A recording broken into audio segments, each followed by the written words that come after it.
Hi hello ನಮಸ್ತೆ ಕರುನಾಡಿಗೆ ಪ್ರಿಯ ಬಂಧುಗಳೇ, ಸರಿಸುಮಾರು 45 ವರ್ಷಗಳ ನಂತರ ಪೂರಿ ಜಗನ್ನಾಥನ ದೇವಾಲಯದ ರಹಸ್ಯಕಾರಿಯಾಗಿರುವಂತಹ ಬಾಗಿಲನ್ನು ತೆರೆಯಲು ಸಕಲ ರೀತಿಯ ಸಿದ್ಧತೆಗಳನ್ನು ಮಾಡಿಕೊಳ್ಳಲಾಗಿದೆ. ಇನ್ನು ಒಂದು ಕಡೆ ಹಳೆಯ ರೀತಿಯ ಚಿನ್ನಾಭರಣಗಳ ಬಗ್ಗೆ ತಿಳಿದುಕೊಳ್ಳುವಂತಹ ಕುತೂಹಲ ಎಲ್ಲರಲ್ಲೂ ಕೂಡ ಇರುವುದು ಸಹಜವೇ. ಇದನ್ನು ಕುರಿತು ಒಂದಿಷ್ಟು ಮಾಹಿತಿಯನ್ನು ಈ ವಿಡಿಯೋದ ಉದ್ದಗಲಕ್ಕೂ ನೋಡೋಣ. ಪೂರಿ ಜಗನ್ನಾಥನ ರತ್ನ ಭಂಡಾರದ ರಹಸ್ಯಕಾರಿಯಾಗಿರುವಂತಹ ಬಾಗಿಲನ್ನು ತೆರೆಯಲು ಸರಿಸುಮಾರು 4 ದಶಕಗಳ ಬಳಿಕ ಇಂದು ಸಕಲ ರೀತಿಯ ಸಿದ್ಧತೆಗಳನ್ನು ಮಾಡಿಕೊಳ್ಳಲಾಗಿದೆ. ಹಾಗಾದರೆ ಚಿನ್ನಾಭರಣ, ವಜ್ರ, ವೈಢೂರ್ಯ ಎಷ್ಟಿದೆ, ಪೂರಿ ಜಗನ್ನಾಥನ ಸಂಪತ್ತು ಎಷ್ಟಿದೆ ಎನ್ನುವಂತಹ ಕುತೂಹಲ ಎಲ್ಲರಲ್ಲೂ ಕೂಡ ಇವತ್ತು ಮನೆ ಮಾಡಿದೆ. ಪ್ರಿಯ ಬಂಧುಗಳೇ, ನೀವೆಲ್ಲರೂ ಕೂಡ ತಿಳಿದಿರುವಂತೆ ತಿರುವನಂತಪುರದಲ್ಲಿರುವಂತಹ ತಳಮಹಡಿಯಲ್ಲಿ ಬಹಳ ದೊಡ್ಡ ಪ್ರಮಾಣದಲ್ಲಿ ಪುರಾತನವಾಗಿರುವಂತಹ ಚಿನ್ನಾಭರಣಗಳು ಪತ್ತೆಯಾಗಿದ್ವು. ಅದನ್ನು ನಾವು ಎಲ್ಲರೂ ಕೂಡ ಕೇಳೇ ಇದ್ದೀವಿ. ಗತಕಾಲದಲ್ಲಿ ಕೆಲ ಮಹಡಿಗಳಲ್ಲಿ ಸಂಗ್ರಹಿಸಿ ಇಟ್ಟಿದ್ದಂತಹ ಸಂಪತ್ತು ಲೆಕ್ಕ ಹಾಕಲಾಗಿತ್ತು.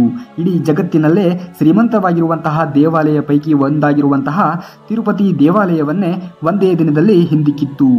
ಅಲ್ಲಿ ಸಿಕ್ಕಂತಹ ನಿಧಿ, ರತ್ನ ಭಂಡಾರಗಳು ಯಾರಿಗೂ ಕೂಡ ನಿಲುಕದಾಗಿತ್ತು.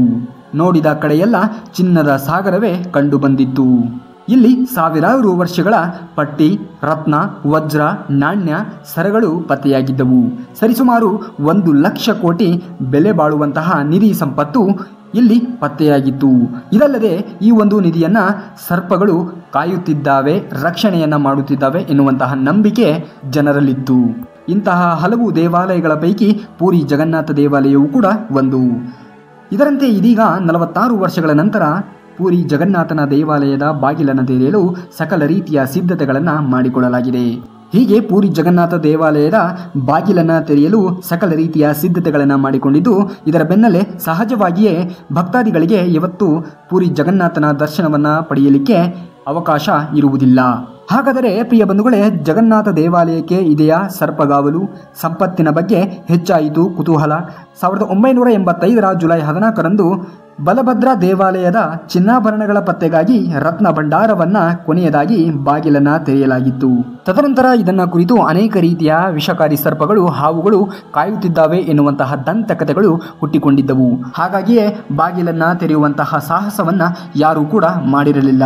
ಬರೋಬ್ಬರಿ 4 ದಶಕಗಳ ಬಳಿಕ ಈ ಕೆಲಸವಾಗುತ್ತಿದ್ದು, ಇನ್ನು ಇಲ್ಲಿ ಅನೇಕ ರೀತಿಯ ವಜ್ರ, ವೈಢೂರ್ಯಗಳು, ಭಂಡಾರಗಳು ಸಿಗುತ್ತದೆ ಎನ್ನುವಂತಹ ನಂಬಿಕೆ, ಕುತೂಹಲ ಜನರಲ್ಲಿ ಸಹಜವಾಗಿಯೇ ಇದೆ. ಹಾಗೂ ಇಲ್ಲಿ ವಾಸವಾಗಿರುವಂತಹ ಹಾವುಗಳ ಬಗ್ಗೆ ಜಾಗರೂಕತೆಯನ್ನು ಅಧಿಕಾರಿಗಳು ತೆಗೆದುಕೊಂಡಿದ್ದಾರೆ. ಹತ್ತಿರದಲ್ಲಿಯೇ ಆಂಬ್ಯುಲೆನ್ಸ್ ವ್ಯವಸ್ಥೆಯನ್ನು ಮಾಡಲಾಗಿದೆ.